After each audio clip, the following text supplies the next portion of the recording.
Happy Halloween, everyone! Please ignore the noise in the background. Normally black lipstick looks very nice on me, but I don't think dry, black, and cheap lipstick looks very nice on me. I'm just going to be honest here. It just, ugh. But for the sake of Halloween, though, that's a different story.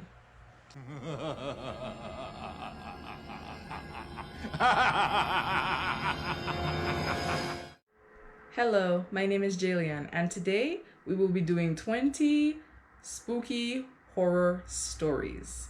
Let's get right into it. There was once a man named Edward who designed and built his own perfect house. He lived in it for many years until he eventually passed away. A new family soon moved in, but whenever they went into the basement, where Edward's personal study had been, they would get the feeling that someone was watching them. One day, the father of the new family decided to fix up an old jacket, which every tailor in town had told him was beyond repair. So, he went down to the old study, laid his jacket on a chair, and then tried to see if there was anything in the old desk that could help him mend it. But the drawers were all locked, and he couldn't find a key anywhere. The next morning, he came back down to find the key on the desk, all the drawers open, and his jacket completely fixed. Wow. If that's not bone chilling and helpful and nice at the same time. Whoa, next one. A mother's love. Some people actively go out looking for ghost encounters, and every once in a while they find one. When Kevin was a teenager, he and his friends had heard about a dangerous turn on the nearby highway that caused many accidents over the years. It was now haunted. The most well known ghost was of a mother who took her own life after her son had crashed his car and died there. It was said around town that her ghost remained at the deadly turn to protect people from ending up like her deceased child. Kevin and his friends decided to put that theory to the test. I would not be doing that, but you go, Kev. At night, Kevin drove his friends out to the highway. When the group of boys arrived at the turn, they pulled over. They brought a bag of flour with them and proceeded to sprinkle the white flour on the road, the grass, and the car. The idea was to get footprints to prove that the ghost was indeed real. The boys hopped back in and began to take the car around the turn. Kevin accelerated faster and faster, and thump. The car came to an abrupt halt as if someone had slammed down on it with their own two hands. They immediately got out of the car and saw two woman-sized handprints in the flour on the hood. Oh my goodness. Next one. The ghost in the hall. Four young women moved into an old New England apartment together. You know, the type with squeaky floorboards and a long dark hallway like you'd find in the scariest Halloween movies. A month after they moved in, one of the roommates realized that her favorite stuffed teddy bear was missing. The others all said they hadn't touched it or seen it. Weeks went by and she almost forgot about her teddy when something strange happened. She opened the door to one of the closets they hardly ever used, and there on the top shelf sat her furry friend. All of her roommates swore they had no idea how it had happened. Now, whenever the teddy bear goes missing for a few days, she knows exactly where to find it. Creepy. Next one. A voice in the desert. Two young men in their 20s, Josh and Dan, went on a camping trip together in a desert in New Mexico. They didn't take much with them besides sleeping bags, food, and materials for a fire. After they cooked their dinner, they fell asleep as they gazed up into the starry night sky. The beauty and peace of the trip were short lived, however. In the early, dark hours of the morning, Josh was startled awake by what sounded like Dan's voice, but frantic. The voice said, "Come here, quick, look." Sleepy and confused, Josh got up to see what his friend was talking about. "Excuse me, who in the world would. No, no, no." He heard again, "Come here, quick, look." It sounded unnatural, a perfect repetition. Josh took a few steps forward and then someone grabbed him from behind. He turned around to see Dan with his finger in front of his mouth, warning Josh to keep quiet. I got goosebumps. I am shivering. They rolled up their sleeping bags and left. They still don't know who or what was trying to lure Josh away into the desert. Next one. Let's go. Echoes of the past. A young bachelor at the beginning of his career became very successful very quickly, so he bought himself a house. One morning, he awoke to the sound of running water. He rushed to the bathroom and saw that the bathtub faucet was running on full blast. He was perturbed. He was perturbed by this, as he lived alone. Okay. A week later, it happened again. Only this time, it wasn't just one faucet, it was all the faucets in the house. The young man called a repairman to fix the pipes and the water damage, but as it turned out, the pipes weren't broken. The repairman, a local, seemed visibly shaken. "What's wrong?" the bachelor asked. "The woman who lived here before you," said the repairman, "she drowned in that bathtub." Whoa. Next one. No one steals twice. The title, though. Let's go. Jen went to the same convenience store every day after school for a snack. Over time, she became good friends with the cashier, Lucy. Out of curiosity, one day, Jen asked Lucy how she would stop someone if they tried to steal from the store. Lucy replied, "Oh, no one ever steals anything from here twice. The store won't let them." Jen didn't know what that meant but dropped the subject. When she went back to the store at the start of the next school week, Jen walked in to find Lucy talking to some cops. Apparently, a man stole from the store and drove off, but his brakes mysteriously failed and his car went soaring off a cliff. This is probably why they couldn't come and steal twice, because after the first time they were completely gone. The cops asked Lucy if she knew what happened. "No," she said. "I was stalking the back room. I didn't even know he'd come in."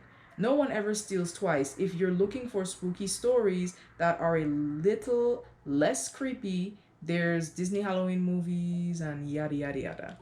Let's keep it moving. Next. When the candle burns. Three little girls were having a sleepover one night when they decided to try to host a seance. One of the girls, Clara, recently lost her grandpa and wanted to see if she could commune with his spirit. Terrible idea. Let's continue. The three girls gathered some candles and a few items that belonged to the late grandfather: his watch, his cigar case, and a photograph of him. The girls held hands and started the seance. Like I said, terrible idea. Let's continue. Suddenly, the candles began to flicker and the hands on the watch began to spin. Clara was sure it was her grandpa. Elated, she began to talk to him and ask him questions when all of a sudden, one of the candles flew, as if by some invisible force, and almost hit her head. "Grandpa would never do that," she said, shaking. She was right, it wasn't her grandpa, and whoever it was clearly did not like being disturbed. Ooh, I knew it was a bad idea. Next one. The curse of the eldest son. What? Really? Okay. Inaya's parents came to the United States from Pakistan. Before they were married, Inaya's father was engaged to someone else. It was an arranged marriage, and the prospect made him unhappy. So he broke it off. The woman went off the deep end. There were rumors in the town that she had started using black magic. She even ran right up to him in the street one day, screaming that she had put a curse on his eldest son so that he would die before he reached manhood. In fact, Inaya's older brother, the eldest son, died in a car crash on his 18th birthday. Wow. You see how that turned out? Let's continue. The uninvited party guest. One night, a group of adults was having a dinner party. There were 6 of them, and they had all just taken their seats when they heard an unexpected knock at the door. The woman hosting the dinner party opened the door to see who it could possibly be, but no one was there. Somebody must have realized they had the wrong address, she explained to her guests. But when they all turned their attention back to the table, there was a 7th plate set. Was that there before? One of the men asked. I must have had set an extra place by mistake, said the hostess. Well, I think that's supposed to say plate.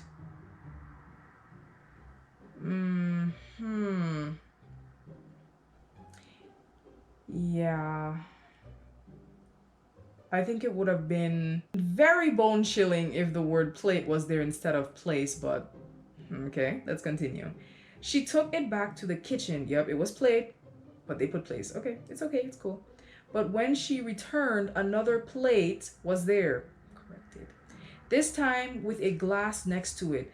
The other guests had been talking amongst themselves and hadn't seen anything strange. But when they realized what had happened, they were shocked and didn't know what to do. At this point, they figured the best strategy was to play along. So they filled the empty glass and plate so as not to upset their mysterious uninvited party guest. That one was very interesting. The typo kind of killed it, but it was still pretty interesting. Next one. After hours. It was 9 o'clock, time for the store to close. Valerie, Ginny, and Kelly were the only ones working. As they were cleaning up the store, a pile of shirts fell to the floor. None of the girls touched it. It's probably the ghost, Ginny said. Very funny, said Kelly. No, really, Valerie said. He's a little boy. He likes to play. Kelly still didn't take them seriously, though. She thought they were teasing her because she was younger. But when she went into the back room to get her keys to go home, she saw a flash of a young boy in the mirror next to her. When she looked back, her keys had been placed on the floor. Ooh, very nice. Very bone chilling. Love that. Next one. The Lonely Ferris Wheel. The carnival came to town every summer, and this year was no different. But Charlie had just started working there, so he didn't know what the rest of the workers knew about the Ferris wheel he was in charge of operating. The first night of the carnival was bustling with people, but as it came time to close, it was partially a ghost town. However, there was one boy who showed up at the last minute. "One for the Ferris wheel, please," the boy said, giving Charlie a ticket. Charlie looked around. "Where are your parents?" he asked the little boy. The boy just took his seat and didn't answer. Unsure of what to do, he let the boy go on the ride, but when the ride was over, the boy was no longer in his seat. Ooh. Oh, whoa, that one. Okay. Charlie ran to his boss to tell him the story. The boss casually said, "Oh, that's Thomas." "Okay, boss." He handed Charlie a clipping from an old newspaper. It had the boy's picture and the headline, Boy falls from Ferris wheel, 8 years old. Whoa, that was a good one. Next, the laundry thief. A woman and her daughter moved into a new house. The mother worked a lot, so it was up to the girl to do the household chores, including the laundry. One day, the girl went down to the laundry room and put in a load of clothes. When she came back, the door to the washing machine had already been lifted open. That's weird, she said to herself. I would say the same thing too, and I would not be there. I would run. Thank you. I thought I closed it. She shrugged it off. But the next time she did laundry, it happened again. And that's not all. Each time it happened, one piece of her clothing would go missing. One time it was a sock, the next, a pair of shorts, and so on. After a few weeks, she went. Really? After a few weeks, she went down to the laundry room again to find a complete outfit set out for her with all the clothes that had been missing. The ghost was sweet, but not at the same time. Like you're stealing, then returning. Like, oh my goodness. But that was a good one. Next one. The child in room 213. An executive went on a business trip for her company. When she arrived at the hotel, she got the key card for her room, 213, and went straight up. She was exhausted and couldn't wait to sit down, but her key card didn't work. She went down to complain to the front desk and promptly got a new card. That one didn't work either. Just as she was storming off to go back to the lobby, the door to her room creaked open. A little boy had opened the door and he was standing in the dark. She went to the front desk again. "There's another family in my room," she said to the man. "No, that's impossible," he said. "No one has checked in but you."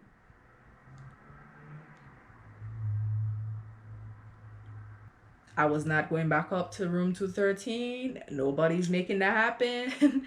Let's move on to the next one. The traveling photograph.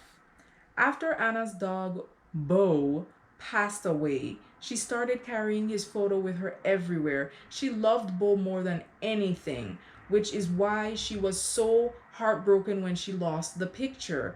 Anna lived in a big city and was sure she'd never find it. But when Bo's birthday came around the next year, she found the photo in the closet next to his old leash. "Good dog, Bo," she whispered. A dog ghost. Cute but kind of creepy, but okay. Next one. Shattered glass. Sam, Peter, and John met up every day after work for a drink. This time, they decided to try something they had never seen before. "They say this place is haunted," Peter told his friends of the bar they'd chosen that night. The other two insisted that was nonsense, and they all sat down in a booth. When their drinks arrived, they were about to make their usual toast when both Sam and John's glasses completely shattered. "What gives?" they yelled. "Apologies," said the waiter. "That happens sometimes." Wow.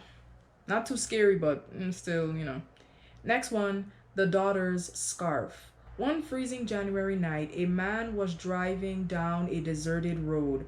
The snow was picking up and quickly turning into a blizzard, but this man was not the only one on the road.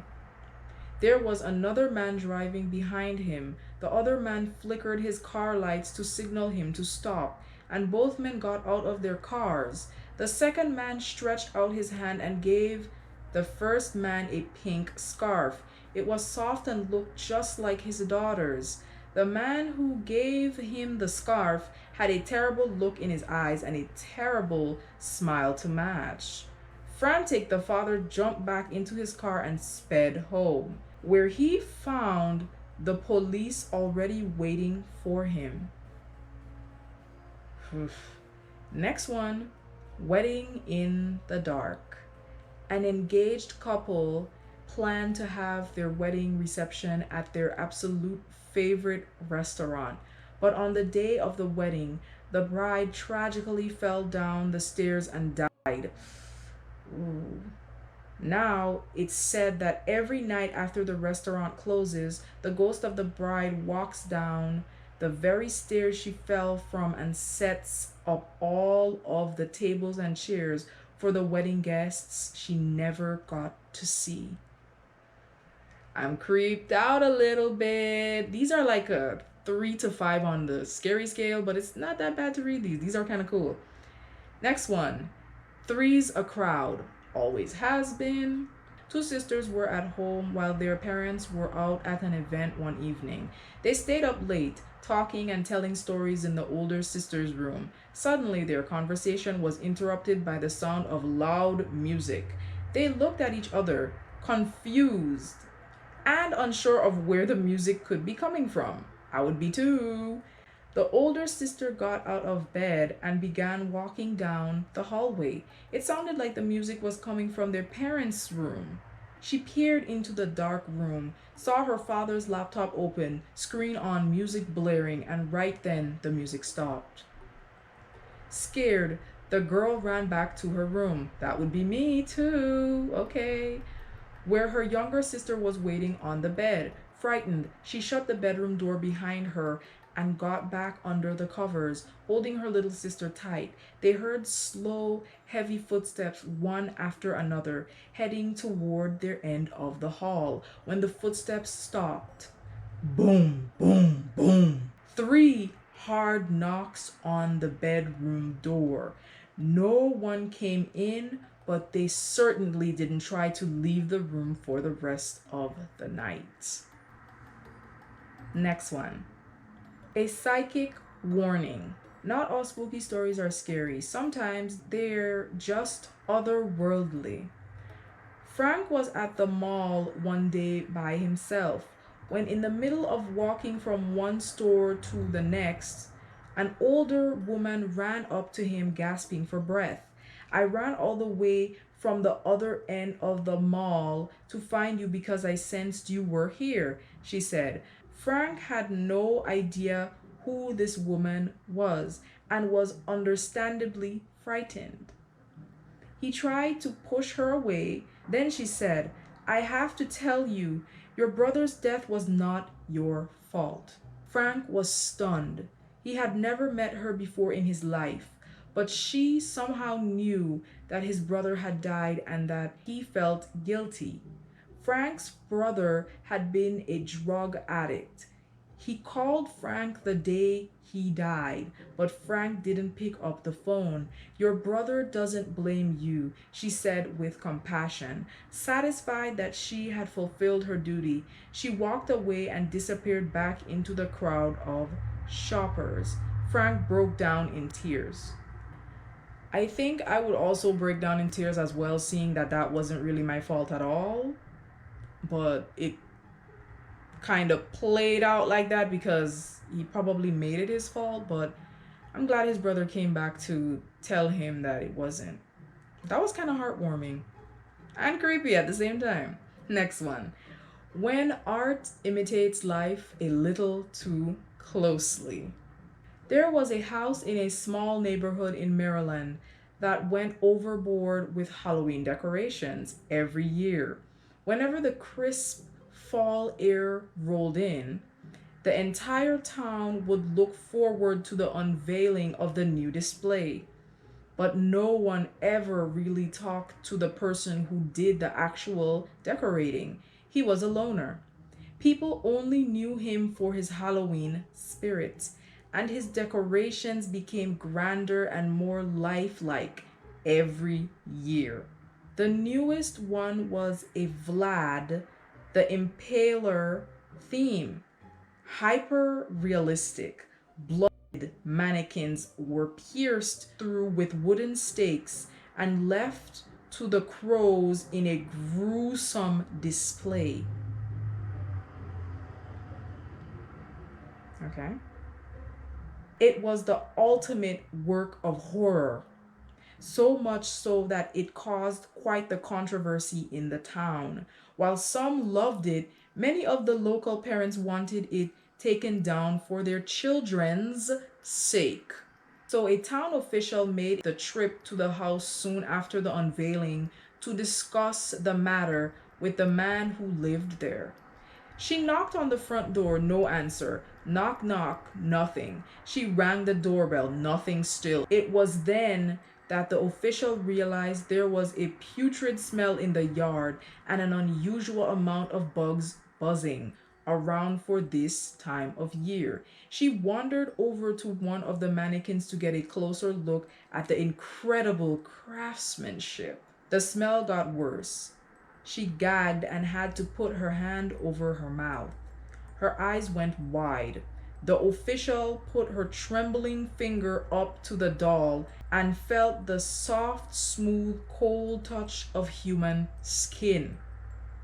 After that, no one was able to locate the man who'd once lived there. Now it is truly a haunted house.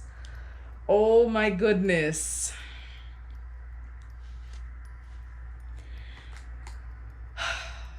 That last one was actually pretty good. And basically, that was today's cute little Halloween special. You know, everything didn't turn out as great as it was supposed to because I woke up late, first of all, but I don't think it was that much of an issue, hopefully. And with that said, don't be too. Okay. And with that said, don't be too problematic. Be as polite as possible. I'll scare you next time.